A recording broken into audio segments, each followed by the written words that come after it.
जब बच्चों के विवाह की बात आती है तो कुछ शुभ ग्रहों की बात होती है और कुछ अशुभ ग्रहों की बात होती है।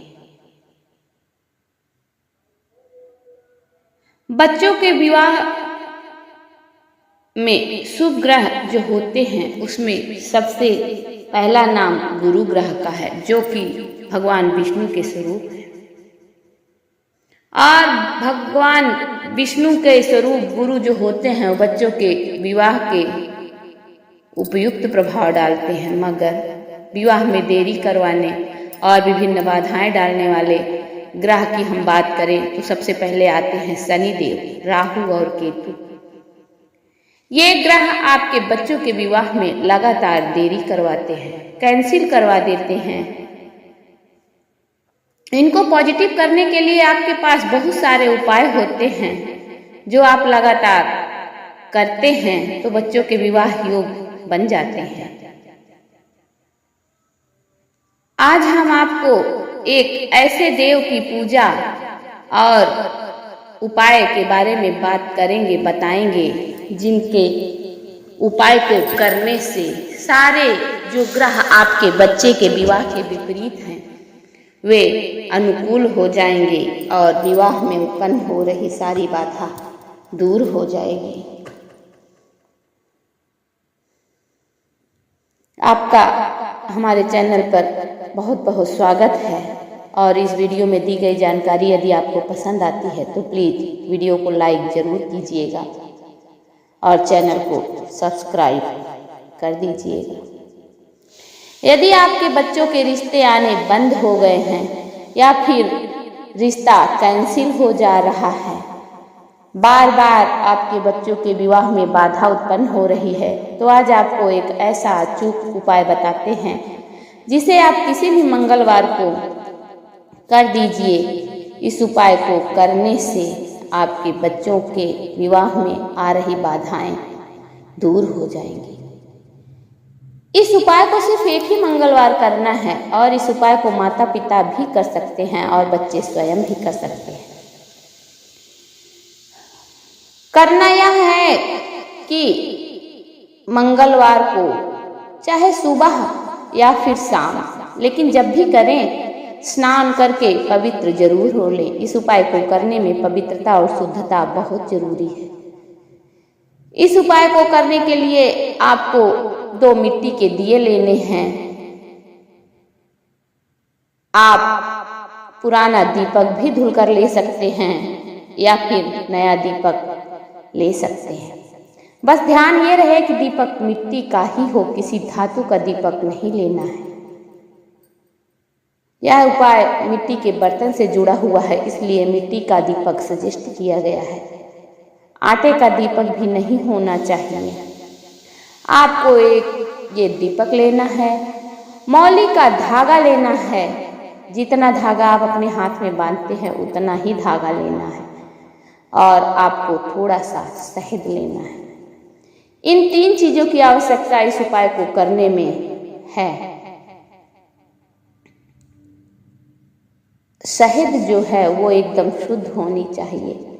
जो शहद आप अपने पूजा घर में रखते हैं उस शहद का प्रयोग ही करना है। जूठी शहद का प्रयोग नहीं करना है, नहीं तो आप छोटी सी बाजार से शुद्ध शहद की मंगवा लीजिए। अब आप इन सभी सामग्री को लेकर और एक दीपक घी का बनाकर हनुमान जी के मंदिर में जाइए। अब आप कहेंगे कि यदि हनुमान जी की मूर्ति हमारे घर में है तो क्या हम इस उपाय को वहां कर सकते हैं? हाँ, आप कर तो सकते हैं, लेकिन फिर उसके लिए आपको सामग्री का विसर्जन करना होगा। इसलिए आप हनुमान जी के मंदिर में जाकर इस उपाय को करें ताकि आपको सामग्री विसर्जन करने की कोई चिंता ना रहे। जब आप हनुमान जी के मंदिर जाएं तो वहां पर सबसे पहले जाते ही दीपक प्रज्वलित कर दीजिए। यदि आपको मंदिर में मूर्ति के नजदीक नहीं जाने दिया जाता है तो आप दूर रहकर भी उस उपाय को कर सकते हैं। सबसे पहले दीपक प्रज्वलित कर दीजिए और उसके बाद आपको जो मौली का धागा आपके पास है उस धागे को हनुमान जी के चरणों में अर्पित कर देना है। यह धागा आप पंडित जी से भी भगवान के चरणों में अर्पित करवा सकते हैं और स्वयं भी अर्पित कर सकते हैं।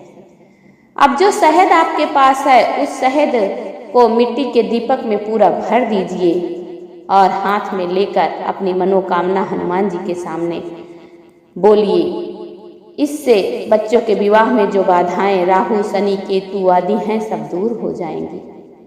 ऐसी विनती प्रार्थना करते हुए आप शहद का दीपक हनुमान जी के सामने उनके चरणों में रख दीजिए और बालाजी महाराज का नाम लेते हुए अपनी मनोकामना बोलिए। हनुमान जी से प्रार्थना कीजिए कि हनुमान जी हमारे बच्चों के विवाह में आ रही बाधा को दूर कीजिए। अब इसके बाद उस धागे में से पतला सा धागा निकालकर आपको वापस ले आना है, बाकी चीजें वहीं छोड़ देनी है। उस धागे को लाकर आप सुरक्षित अपने पर्स में रख लीजिए या फिर अपने बच्चों के हाथ में बांध दीजिए या उनकी पर्स में रखवा दीजिए। जब आपकी मनोकामना पूरी हो जाए तो उस धागे को पीपल की किसी टहनी में बंधवा दीजिए। इस उपाय को करने के बाद आप देखेंगे कि आपके बच्चों के विवाह का योग शीघ्र ही बन जाएगा। हनुमान जी आप पर ये कृपा जरूर करेंगे। जब आप शहद से भरा दीपक भगवान के सामने रखें तो भगवान के चरणों में अर्पित करने के समय आपको एक दोहा बोलना है। चौपाई है सब सुख लहै तुम्हारी सरना, तुम रक्षक काहू को डरना। इस चौपाई को आपको 7 बार बोलना है और फिर भगवान के चरणों से धागे को उठाकर अपने घर चले आना है। आप देखेंगे इस उपाय को करने के बाद आपके बच्चों के विवाह का योग तुरंत ही बन जाएगा। जय श्री राम, जय हनुमान।